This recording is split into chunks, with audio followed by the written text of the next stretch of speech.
Some people think the Great Axe is a brain-dead weapon, an unskillful amateur-hour face-roll option of weaponry. You wanna know what I think? I see a Great Axe. A full-size 4x4 Jeep Wrangler Transforma Giga Chad Alpha Male. We're not just spinning to win, we're out here mowing the grass of the battlefield, chopping down every peasant in sight, and weed whacking like we're getting paid for it. So the next time you pick up a Great Axe, just know you're not just choosing a weapon, you're choosing a goddamn lifestyle. Welcome to the Great Axe Club. Welcome to Scripted Gaming.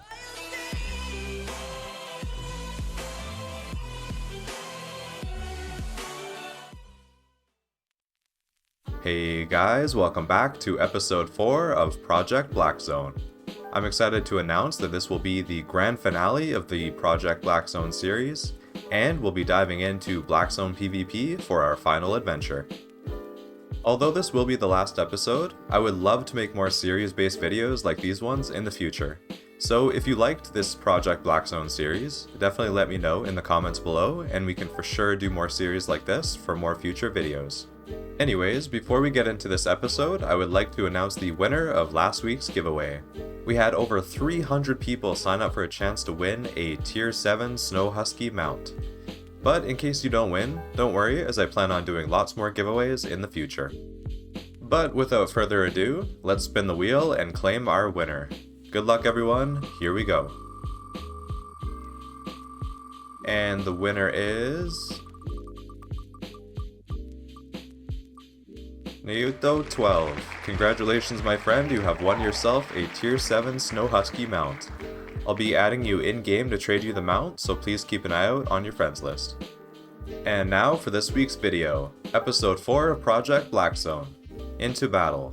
We'll be focusing in on Black Zone PvP, trying out a new battle axe build, and learning some strategies on how to PvP in the open world as a solo player. So without further delay, let's get into the video. I hope you enjoy. To kickstart this episode, I wanted to show you guys the Battle Axe PvP build that I'll be using in this video. This build is fairly cheap to buy and doesn't require a high spec to play, as you'll have access to all the required spells even if it's your first time using the Battle Axe. So let's first take a look at the axe itself. For a Q, we'll be using Rending Strike, a single target ability that does physical damage and applies a bleed to the enemy. Upon applying 3 of these bleeds, your target will receive a healing debuff of 12% for 5 seconds. Rending Strike has a short cooldown of around 2 seconds. Next up is our W, and we'll be using Adrenaline Boost. This ability will increase our damage by 25%, as it will also increase our attack speed and movement speed by 40% for 7 seconds. Adrenaline Boost has a cooldown of 20 seconds. Our E itself is Blood Bandit. This ability has 2 charges and allows us to throw our axe, which deals physical damage based on the amount of Rending Bleed charges we've applied to the enemy. The second charge of this ability will also heal us, again based off the bleed charges applied to the target, so we'll definitely want to apply bleeds before using our Blood Bandit ability. And for our passive, we'll be running Deep Cuts, causing every 4th basic attack to apply a short bleed to the target. For our offhand, we'll be using a Torch. This will grant us shorter cooldowns, increased attack speed, and higher item power with the Mastery modifier. Next up is our helmet, and we'll be using the Scholar Cowl for Energy Shield. This ability will increase our armor and magic resistance for 4 seconds, and also whenever we take damage while our shield is active, we will have energy restored. Energy Shield has a 30-second cooldown. And for our passive, we'll be taking Aggression for more overall damage. Moving on to our chest, we'll be using the Mercenary Jacket for Bloodlust. This ability will heal us for our next 9 direct attacks. I like to use our W, Adrenaline Boost, with this ability to increase our attack speed and ensure we get the full value from the Bloodlust healing. This ability has a 1-minute cooldown. And for our passive, we'll be taking Balanced Mind for more damage and defense. For our boots, we'll be taking any leather boots for Refreshing Sprint. This ability will increase our movement speed and cooldown rate for 5 seconds. I like to use this for solo PvP, as sometimes you don't always score the kill with your first set of cooldowns, and Refreshing Sprint will help your cooldowns become ready a bit quicker. Refreshing Sprint has about a 30-second cooldown. And for our passive, we'll be running Balanced Mind for more damage and defense. For our cape, we'll be using the Carillon Cape for the Opportunist ability. This will allow us to reset the cooldown on our Q right after using it for the first time. This is great as it allows us to apply our bleeds very quickly, which will then allow us to use our E, Blood Bandit, as soon as possible. This cape has a 40-second cooldown. For our potion, we'll be using Poison Potions, which will deal magical damage and also decrease our enemies' resistances for 3 seconds. For our food, we'll be using Danglemouth Catfish for increased health regen, which is very nice as we'll be able to heal up quickly in between our fights in the open world. And for our mount, we'll just be using a tier 3 riding horse. This is a cheap and affordable mount which will give us enough movement speed to maneuver in and out of fights as a solo player. And now that you know what abilities we'll be using, let's take a look at how we can use them in combat. I like to start the fight by activating our W, Adrenaline Boost, followed by Q's, Rending Strike. Remember to take advantage of our Carleon Cape and spam our Q abilities back to back to apply our 3 stacks of bleeds. While Adrenaline Boost is still active, I like to then use our 2 charges of E, Blood Bandit. At this point, it might be a good idea to activate our boot ability, Refreshing Sprint, and let our cooldowns become ready again. When the enemy uses an offensive cooldown, or if you're running low on energy, be sure to use your D, Energy Shield, to increase your resistances and restore your energy. Also, be sure to use Bloodlust if you start to become low on health. And that's it! Now that you know how the build works, let's take a look at the fights I encountered while roaming the Black Zone. Real quick, if you end up enjoying today's video, I would love it if you gave it a like and subscribe to the channel, as I upload new videos every Sunday. But with that out of the way, let's dive into the Black Zone PvP. Hope you enjoy. For our first battle and first solo strategy, I like to try and bait aggressive players into solo dungeons. This way I can isolate them in a fight and have no other players interfere. For instance, I see this player on the bottom right side of our screen and have noticed him trying to pick fights with other players. Knowing he's coming in our direction, we're going to enter the solo dungeon and hope he follows us in. I wait about 30 seconds before realizing he's either waiting for us to come outside the dungeon, or he's lost interest in us.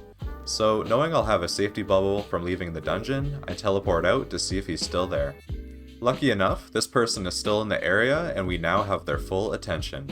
They begin trying to bait us into attacking, but we're going to take full advantage of our bubble, wait for our cooldowns to become ready, and then take the fight.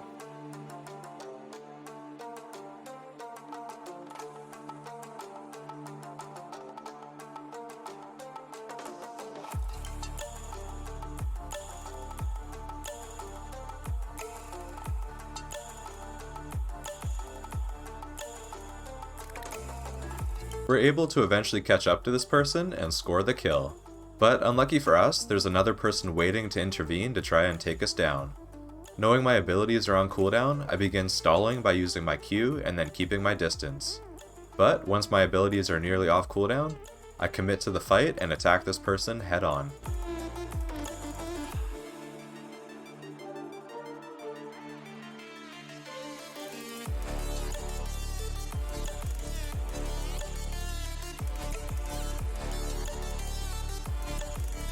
After battling back and running this person down, we're able to score the kill and loot our rewards.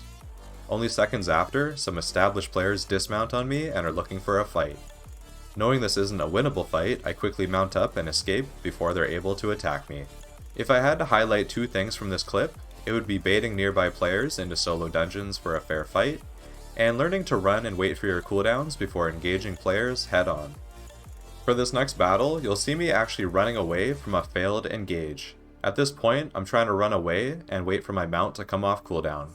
Unlucky for us, this player sees us struggling and looks to try and finish us off. But they fail to realize the explosiveness and self-healing of this build, so I bait them away from the other players and turn on them. With the high damage output and self-healing of the battle axe, we're able to nearly score this kill and make it out of the situation alive. For this third clip, you'll see me running over to this small chest hoping for a fight and some high quality loot to follow. But after waiting for the chest to unlock, no one decides to actually contest us and will receive a nice payout with no real risk.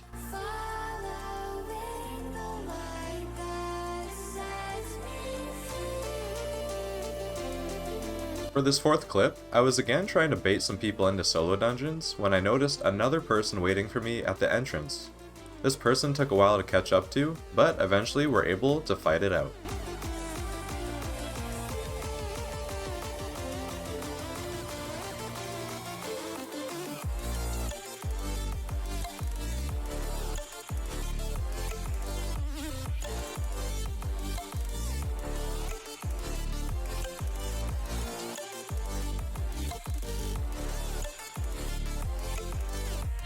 Unlucky for us, someone actually finishes this person off before we can confirm the kill, but we're able to scare them off easy enough and still take the majority of the loot. For this last clip, I was traveling just outside of Morgana's Rest and noticed this person knocked down. And I feel bad for doing this because we've all been knocked down by mobs before, but this person had loot worth over 300k silver, so I apologize, but I had to do it for Project Black Zone. And that concludes our grand finale of Project Black Zone Episode 4. I had so much fun making this series for you guys and can't wait to keep making new videos and new series like this one. But that about does it for me, so stay safe, take it easy, and I'll see you all next time.